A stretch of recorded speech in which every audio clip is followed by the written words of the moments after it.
This is the brand new Apple Watch Series 9, and in this video today, I want to talk about what's the same, what's new, and who I think this watch is for. Before we dive into the full review of the Apple Watch Series 9, I do want to mention a couple of things. First, the Apple Watch Series 9 in a lot of ways is very similar to the Apple Watch Ultra 2 that I've already reviewed on this channel. And on top of the similarities between the Series 9 and the Ultra 2, I also want to mention that the Apple Watch Series 9 is very similar to the Series 8 and Series 7 in a lot of ways as well. In fact, if I put these two watches down on the table, you'd probably be hard-pressed to identify which is which. And not only do these watches look the same, they also act the same and feel the same in a lot of ways as well. So before we get into all the new stuff, let's quickly go through what's the same between the Apple Watch Series 9 and Series 8. Like I said, the design of these watches is identical. They have done nothing new with the Series 9. It looks exactly the same as the previous models, from the digital crown to the location of the microphone to the side button.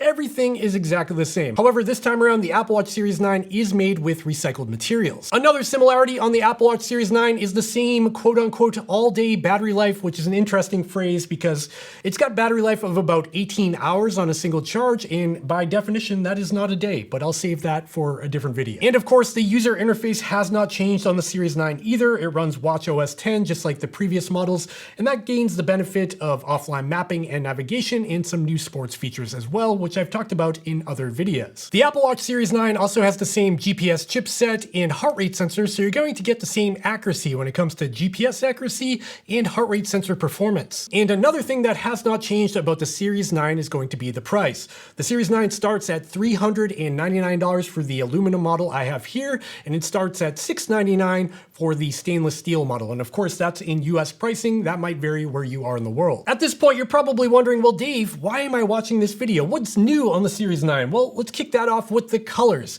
So it's not entirely new. The Apple Watch Series 9 comes in the same Starlight, Silver, Midnight, and Product Red as the previous version. However, there is this new pink color available, and I gotta say, the pink color looks really nice. And the stainless steel version will come in gold, silver, and graphite. Now let's talk about the bands or the loops that are available for the Apple Watch Series 9 because they have changed a little bit. So if you opt to go for the Apple Sport Loop, it's actually now made with recycled materials, so it falls into Apple's new carbon neutral bucket. That'll have a new little Apple logo on the side of the box that'll indicate it's a carbon neutral model. And you can read Apple's website into what exactly that means. We're not going to do that here. Just know it's made with recycled materials. And not only are some of the bands now using recycled materials, so is the case of the watch with recycled aluminum and recycled bits inside of the watch as well. And it's not just Apple using recycled materials. They've also partnered with Nike to produce more recycled bands under the Nike brand. So as you can see here, I've got the Nike Blue Flame band. And I gotta say, I really like this color in combination with something like the Apple Watch Ultra case. It's like a gray color. It doesn't really go with the pink case on the Series 9, but maybe in your opinion it might. I don't know, but I love the color of this Nike band. And what's really cool about the Nike bands is that you can actually see the bits of recycled material that are embedded in the silicone. And on the pink Series 9 I have, it also came with this really nice Nike Sport Loop, which has like a yellow and pink hue to it, and I think it looks really nice as well. Moving on to the next topic, which is a bigger deal, and that's going to be the brightness of the display on the Series 9 versus the older models like the Series 8 and Series 7. So the Apple Watch Series 9 can boost its brightness all the way up to 2,000 nits of brightness compared to last year's model, which was about 1,000 nits of brightness. So it's about twice as bright as last year's model. And you do notice this in practice. If you're out for a run, you're on the beach, and you're in direct sunlight where it's kind of hard to read most displays on watches, this 2,000 nits of brightness is a welcome feature because it really punches through that sunlight. It makes it very easy to read. The 2,000 nits of brightness is a welcome feature. However, it's not something I was asking for because I feel like by today's standards, any display with about 1,000 nits of brightness is pretty easy to read in direct sunlight, but I will take the extra brightness. It does make it a little bit easier to read in certain situations. That increased brightness is great and all. However, there is another feature when it comes to the display, and that's the minimum brightness of the Series 9. The Series 9 can now dim down to 1 nit of brightness, while the previous models could only get down to about 2 nits of brightness.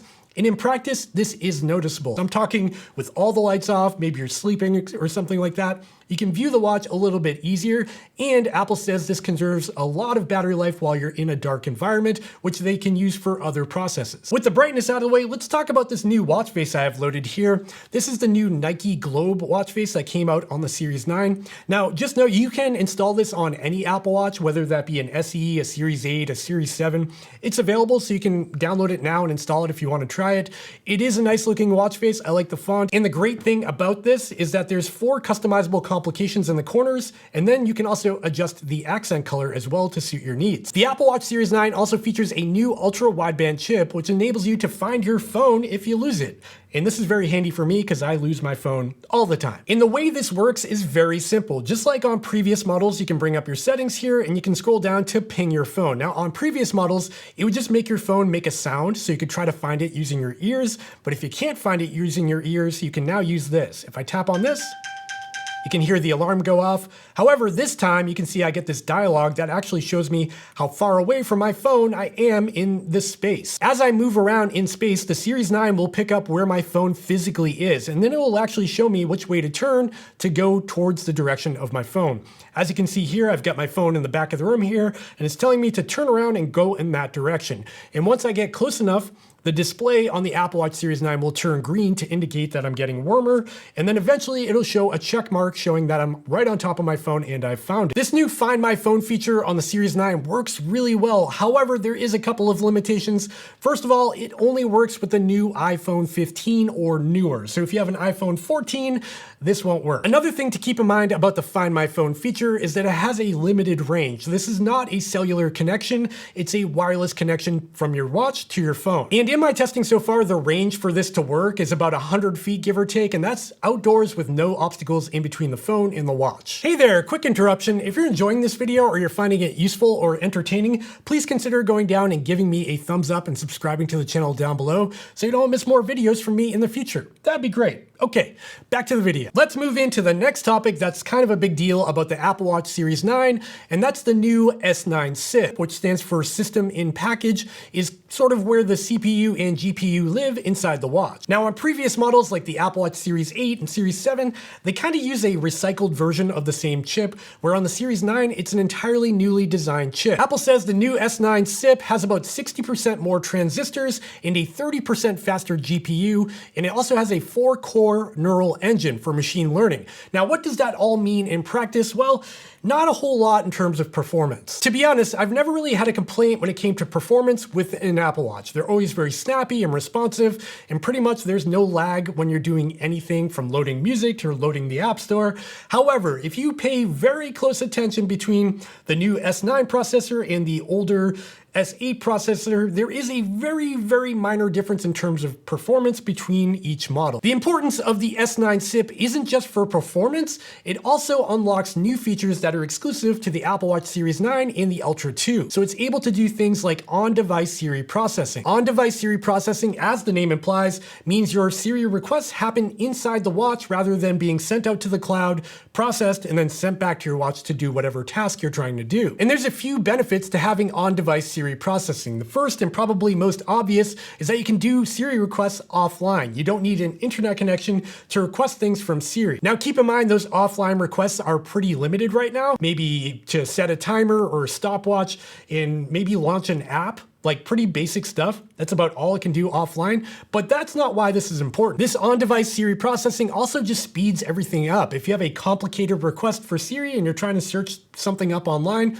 it happens quicker now with this on-device processing. On top of that, the on-device processing will unlock new features down the road like Siri and Apple Health integration. That means later this year, because your information isn't being sent to the cloud, you'll be able to request things like how did I sleep last night, or what's my current VO2 max, or even record your weight from your scale when you're standing on it by telling Siri how much you weigh. You'll be able to do all those things with Apple Health through Siri instead of having to go into the apps and manually do it. And like I said, that feature is coming later this year, so I have not been able to test it out, but it does look pretty interesting. Moving into the next topic, I saved the best or biggest for last because this is definitely the biggest update to the Apple Watch Series 9, and that's double tap. The double tap function allows you to do various things like play and pause music, hang up a phone call, reply to a text message, and a lot more just by simply tapping your fingers together. And like I said, double tap is exclusive to the Apple Watch Series 9 and Ultra 2 because that new processor enables this feature to work by reading out the sensors of the watch much more frequently and at a more precise level. Now that I've talked about double tap, let's do a quick demonstration on how it actually works on my wrist. So as you can see here, I've got the Apple Watch Series 9 strapped to my wrist, and all I have to do is just look at the watch and double tap my fingers. And as you can see, the watch is immediately picking up every single double tap I do to scroll through my smart stack. And as a quick disclaimer, this is a preview build of double tap. So this is not a production version of the software. It's only installed in this Series 9 right now, and Apple told me I can't really judge it because it's preview. So this may change by the time it gets to your watch. This is just my experience so far. That being said, the accuracy of this double tap functionality is kind of amazing considering this is a preview build of the software. You can really see it picks up just about everything I do. And what's interesting is if you have your arm down and you're not looking at your watch and you tap your fingers, it won't register that. It only registers it if you're actually physically looking at the watch. And I think they do that on purpose to limit any accidental taps or starting or pausing music or whatever. And as another example of how this works, you can see I have a podcast loaded up here. And if I double tap my fingers, you can see that it will play my podcast.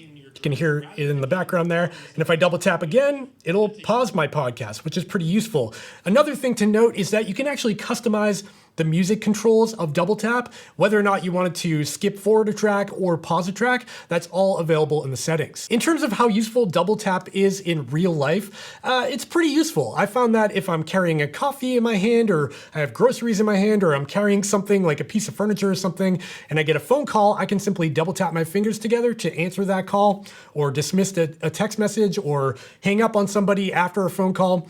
It's pretty useful in that sense. Right now with the preview build of double tap, it is pretty limited on what it can actually do. So you can hang up phone calls, you can set timers, you can dismiss text messages, things like that. All of the obvious things like a stopwatch or whatever work with double tap. However, it doesn't work in every app, and I kind of expected it to sort of identify the primary button in whatever app I'm in to be able to double tap to do an action, but that's not how it works right now. Another limitation of double tap is that it does not work in workouts. So if I'm out for a run and I want to mark a split or something like that, I can't just tap my fingers together to do that. If you're at the gym doing a workout, you can't double tap your fingers. However, if you do get a phone call during a workout, it will interrupt the workout, go to the phone app where you can double tap to accept the phone call. So there's that. Again, this is a preview build, so I'm not going to judge it just yet. We'll have to wait for the full production version down the road, but right now I'm pretty impressed by it. And now's the point of the video where I want to talk final thoughts, conclusions, and who I think this watch is for.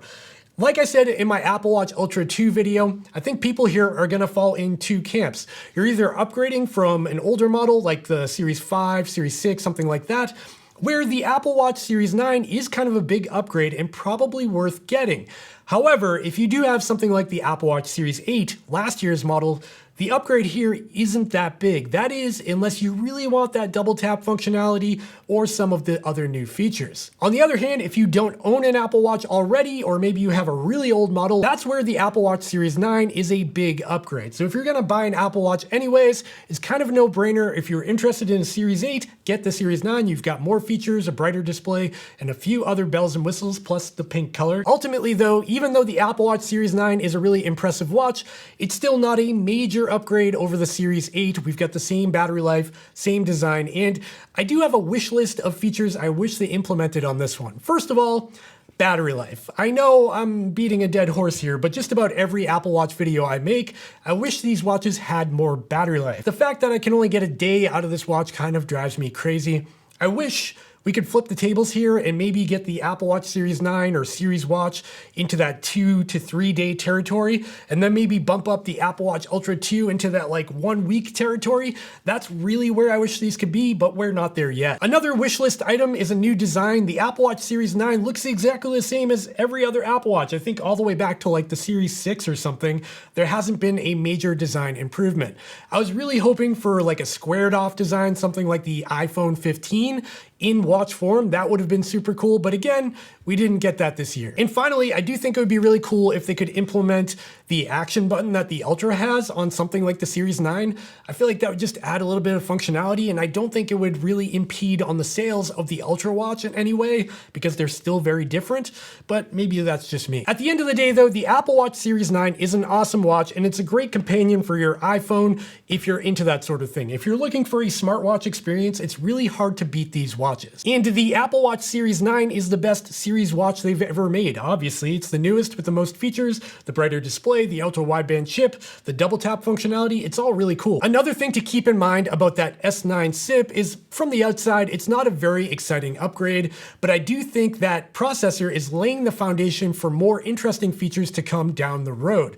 So we may just get double tap and on-device Siri now, but later we may get more. That's something to keep in mind for future software updates. And with that, we have reached the end of this video, and those are my initial thoughts on the Apple Watch Series 9 after using this thing for about a week. It's pretty cool, and now I want to hear from you. Drop into the comments down below. Let me know what you think about the Series 9. If you're gonna get it, if you're gonna skip it, if you're gonna go with a different model, let me know in the comments down below. I would love to hear from you. And while you're down there, if you enjoyed this video, I would really appreciate it if you gave me a thumbs up and subscribe to my channel so you don't miss more videos like this in the future. And check out the links in the description for my podcast, my Instagram, and product links that do help support this channel, and they cost nothing extra to you. With that, I gotta go. I hope you enjoyed this video, and I'll see you next time. Bye.